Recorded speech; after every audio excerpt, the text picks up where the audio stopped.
कली भगवान का अवतार भारत में हो चुका है, ये कहना है दक्षिण के प्रसिद्ध संत तथा विचारक मूर्ति का। तो क्या सच में कल की अवतार ले चुके हैं? क्या कलयुग का अंत हो चुका है? क्या हम सतयुग में जी रहे हैं? अगर संत गुरु की भविष्यवाणी सही है तो क्या हिंदू धर्म गलत है? क्या सच में कोई भी युग लाखों वर्षों का कभी रहा ही नहीं? ये कैसे संभव है कि द्वारका नगरी महाभारत से भी पहले मौजूद थी? क्या कहते हैं कलयुग के बारे में प्रसिद्ध भविष्यवक्ता और सबूत, चलिए जानते हैं। परित्राणाय साधूनाम विनाशाय च दुष्कृताम धर्म संस्थापनार्थाय संभवामि युगे युगे। अर्थात मैं कृष्ण हर युग में बार बार अवतार लूंगा, साधुओं की रक्षा करने के लिए और पापियों का संहार करने के लिए। ये पंक्तियां भगवान श्री कृष्ण ने महाभारत की रणभूमि के दौरान कही थी, जिनके अनुसार प्रत्येक युग में भगवान विष्णु एक नए अवतार को लेकर पापियों का नाश और संत गुरु ब्राह्मणों और अच्छे लोगों अपने भक्तों की रक्षा करने आते हैं। जैसे प्रहलाद को बचाने के लिए नरसिंह अवतार, मामा कंस का वध करने के लिए कृष्ण अवतार, रावण का वध करने के लिए राम अवतार, अब कलयुग में कली नामक राक्षस का वध करने के लिए कल्कि अवतार। ये भगवान विष्णु का 10वां अवतार होगा। और कई भविष्यवक्ताओं की माने तो भगवान कल्कि अवतार ले चुके हैं। वहीं सदगुरु जग्गी वासुदेव के अनुसार कलयुग का अंत भी हो चुका है और वर्तमान में हम सतयुग में जी रहे हैं। जी हाँ, सतयुग। दरअसल हिंदू धर्म ग्रंथों के अनुसार कुल 4 युगों का वर्णन मिलता है। सभी युग और कालखंडों की गणना भगवान ब्रह्मा जी के जन्म से होती है, जिनकी आयु 100 वर्षों की है। इन 100 वर्षों को भी 2 भागों में बांटा गया है, पहला दिन और दूसरा रात। इनमें से एक भाग को कल्प कहा जाता है और एक कल्प में 14 मनु अवतार, एक मनु अवतार में 71 महायुग और एक महायुग में 4 युग होते हैं। इनमें सतयुग, त्रेता युग, द्वापर युग और कलियुग। वर्तमान में हम कलयुग में जी रहे हैं और इससे पहले भी 2,52,447 कलयुग गुजर चुके हैं। यानी वर्तमान में हम 2,52,448वें कलयुग में जी रहे हैं और हर युग की तरह इस युग का अंत भी निश्चित है। यहाँ हिंदू धर्म ग्रंथों की माने तो कलयुग 4,32,000 साल का है, जिनमें से अभी सिर्फ 5,125 साल ही गुजरे हैं। यानी अभी 4,26,875 साल बाकी हैं कलयुग के अंत में। और इस बात का सबूत है पुराण और श्रीमद् भागवत गीता, जहां हमें दिव्य युग का कॉन्सेप्ट मिलता है। दिव्य वर्ष आम वर्षों से अलग और 360 ह्यूमन सालों के बराबर होता है। यानी एक दिव्य वर्ष में हमारे 360 साल।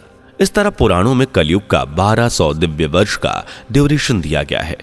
उसे अगर 360 से मल्टीप्लाई कर लिया जाए तो यहाँ कलयुग का टाइम पीरियड 4,72,000 ही बैठता है, जो बिल्कुल सही है।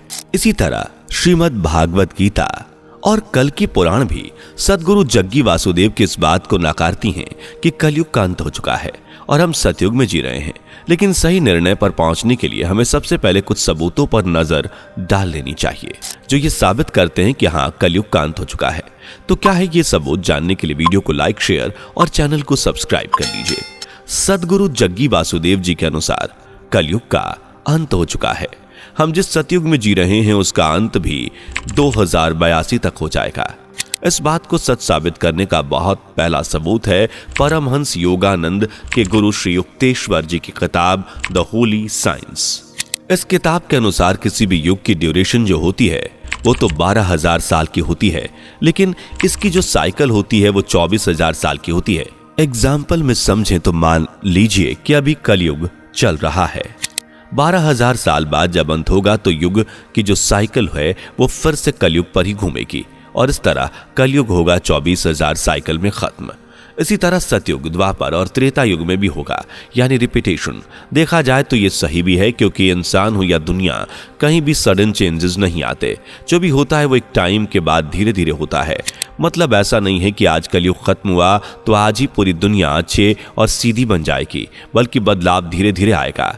इसे साइंस भी प्रूव करती है। दरअसल हमारी पृथ्वी अपने एक्सिस पर घूमते हुए हर 24,000 साल बाद एक कंप्लीट सर्कल बनाती है, जिस वजह से हर 24,000 साल बाद कोई भी एक मौसम अपने आप को सेम तरह से रिपीट करता है।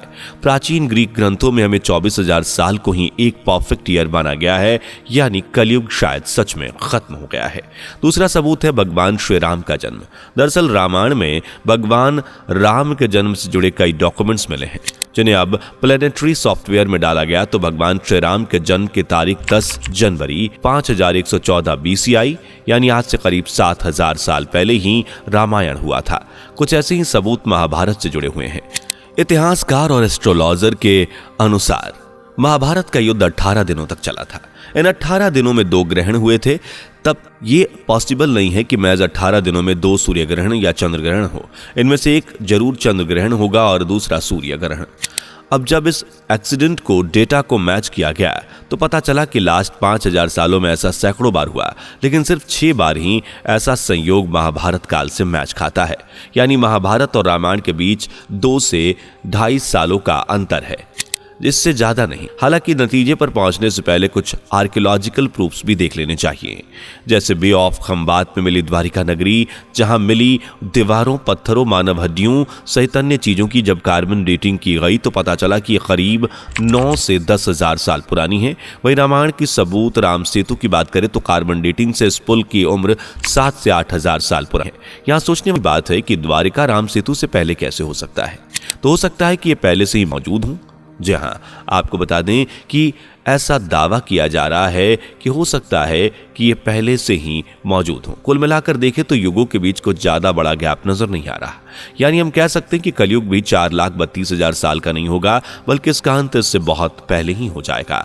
लेकिन कब होगा तो इसकी जानकारी हमें संत अच्युतानंद दास महाराज ने 600 साल पहले ही दे दी है। संत गुरु अच्युतानंद दास महाराज आज से लगभग 600 वर्ष पूर्व उड़ीसा की पावन भूमि पर जन्मे थे। उनके पास भविष्य देखने की दिव्य शक्ति थी, जिसके दम पर उन्होंने उनके 4 मित्रों बलराम दास, जगन्नाथ दास, यशोवंतर दास, अनंत दास से मिलकर एक पुस्तक की रचना की, जिसका नाम है भविष्य मलिका। अब क्योंकि ये 5 थे इसलिए इन्हें पंच सखा कहा जाता है। भविष्य मलिका एक महान ग्रंथ है और दिव्य पुस्तक मानी जाती है, जिसमें कलयुग के होने वाली कई घटनाओं का जिक्र मिलता है, जैसे एक जगन्नाथ मंदिर में एक पत्थर गिरेगा, जल पानी की कमी आएगी, वगैरह वगैरह। भविष्य मलिका के अनुसार कलयुग के अंत में उड़ीसा के पुरी स्थित भगवान जगन्नाथ का मंदिर पूरी तरह से पानी में डूब जाएगा।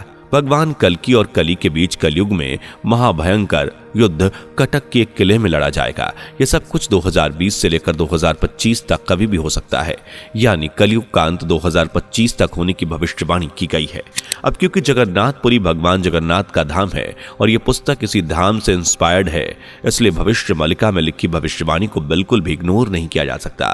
क्योंकि महाभारत के बाद जब भगवान श्री कृष्ण की मृत्यु हुई और उन्हें जब जलाया गया तो उनका पूरा शरीर जल गया सिवाय उनके दिल के, जो आज भी भगवान जगन्नाथ धाम स्थित भगवान जगन्नाथ की लकड़ी की बनी मूर्तियों में धड़क रहा है। और हर 12 साल बाद इस दिव्य दिल को एक नई मूर्ति में स्थापित किया जाता है, और वो भी पूरे नगर को अंधेरे में गुम करके, ताकि किसी की भी नजर इस पर ना पड़े। हालांकि भविष्य मलिका को हम बिल्कुल सही भी नहीं ठहरा सकते, क्योंकि 2022 में भारत पर हमला, रशिया के हिंदू कंट्री बनने जैसी गलत भविष्यवाणियां भी हैं। लेकिन सबूतों के अनुसार कलयुग का अंत करीब है, पर अभी तक भगवान कल्कि ने भी अवतार नहीं लिया है।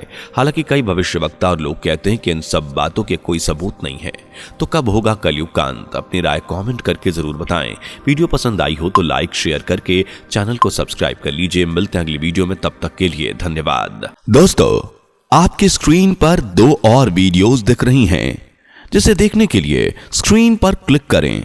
दोनों देखिएगा, बहुत अच्छी वीडियो बनी है।